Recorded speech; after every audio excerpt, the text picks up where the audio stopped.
Wil jy jou takke shred? Nie noodwendig hulle chip nie, wil jy hulle shred? Ek is hier by Jansmeer vandag, kyk hy besigheid. Hy hak sommer so op die 3-punt agter op jou trekker. Hoekom 'n shredder? Jan Daniel gaan my meer vertel. Hoe werk hierdie besigheid en wat kan jy met daai stokke van jou aanvang? Jan Daniel, hoe lyk dit? Goed, dankie self, André. Ja, aan die gang. Wel as ek die hoop agter jou kyk, lyk dit of jy besig was, né? Nee? Ja, nee, ons doen ons hou van die vernietig deel van die hout. Nou, sê gou vir my, nee, want julle het nou hierdie jy het 'n spesifieke shredder hier. Eerste ding is ons is nou hier op 'n site waar julle basies waar die ouens kompos maak. En ek neem aan hierdie is dan een van daai maniere wat julle die al die plantmateriaal deurtrek en dit is die beginpunt van kompos hierdie, is dit reg? Ja. So al die hierdie is nou tuinvullis, maar enige indringer, houte en goeters vir mulching en vir kompos. Die rede hoekom ons, of laat ek begin by die verskil tussen 'n shredder in vergelyking met 'n chipper. 'n Shredder is afgerad. So van jou trekker se PTO af is ons afgerad. So dis 'n stadig, jy sal sien dis 'n dik, dis 'n 80 bol. Hy gaan van 540 af gaan hy nou stadiger, né? Nee? Ja. Okay, en dan jy het 'n klein bering hier op, né? Nee? Ja, is 'n 80 mal as daar. 80 mal as, liewe ouers. Ja. Okay, so hy gaan nie breek nie. Ja, so hy het tande waar jou chipper met 'n lem werk en jou hout sny, het hy tande wat hom breek. Omdat hy nou afgerad is, het hy anvil waarteen hy hom breek en hy het 'n sif waar jy nou kan bepaal hoe grof jy hom wil hê.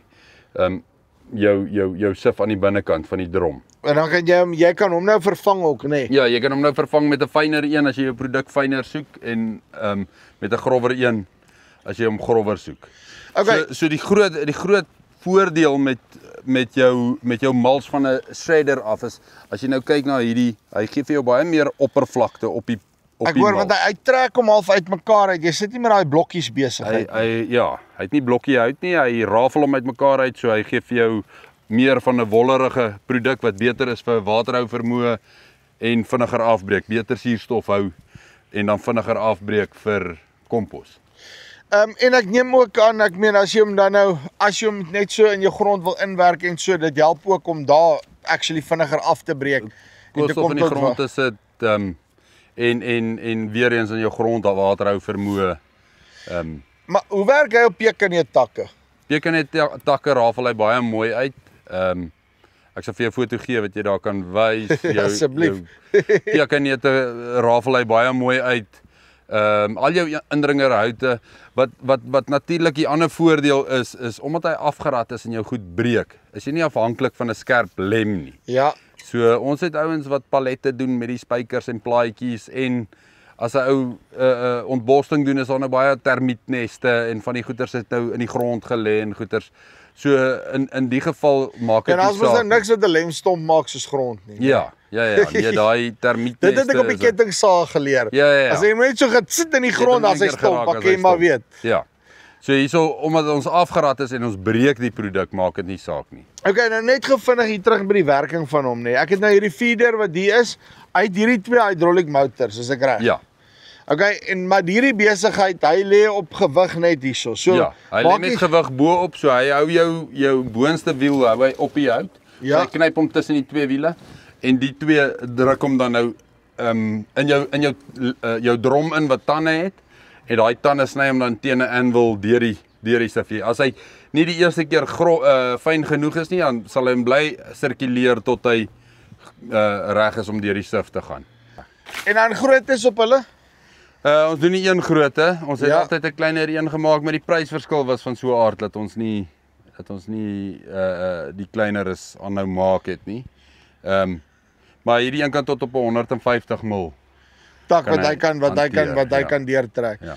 En sê vir my, watse tipe bome het julle nou al deur hom gewerk of het letterlik voor die voet die hele lot? Voor die voet die hele nat droog, bloekom, wattle, swartak, kameeldoring.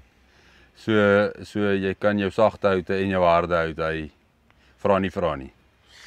Dan het jy 'n ander ding gesê net vinnig, want ons kom net nou daar van die kiln af, nê. Nee. Daai besigheid wat die hout so brand. Toe sê jy die ding pas eintlik baie mooi in die pakkie in saam met daai ding. Verduidelik my gou daai som. Ja, so tipies ander ouens wat ontborsting doen of indringerbeheer doen. Self ouens wat te veel bos het wat dit net uitdun. Wat jy nou tipies kan doen is jy kan nou jou groter houte opsny in stukke en dit char en dan jou fynere goeters kan jy hierdeur sit en dit komposteer. So dan maak jy gebruik basies alles op die Jy gebruik alles op die ouend van jou bosse. So jy maak aan die volledige sirkel klaar. Uitstekend. Ja, Daniel, dankie baie. Okay, so as jy 'n ding wil stryd eerder as hom wil chip, praat met Jans meer. Hulle gaan vir jou uitsorg daarso. En ek meen hy pas sommer lekker op die trekker se 3-punt. Lekker PTO shredder, niks fancy aan hom nie. Al wat hy doen is hy gaan vir jou daai goed lekker uitmekaar uittrek. En ek dink sommer, jy weet as jy peke net 'n hedge het, nie, jy wil nie noodwendig nou van al daai goeters ontslaa raak, takke uitsleep baie goed nie. Hardloop hom sommer daar, druk hom deur, werk jy goed glad in die grond in, bobs jou ankel, end of story. Of jy kan 'n deklaagie pak, net soos jy lus is. Dis jy van Farm Spice af. Linkie bo vir jou onder. Tot volgende keer. Groete.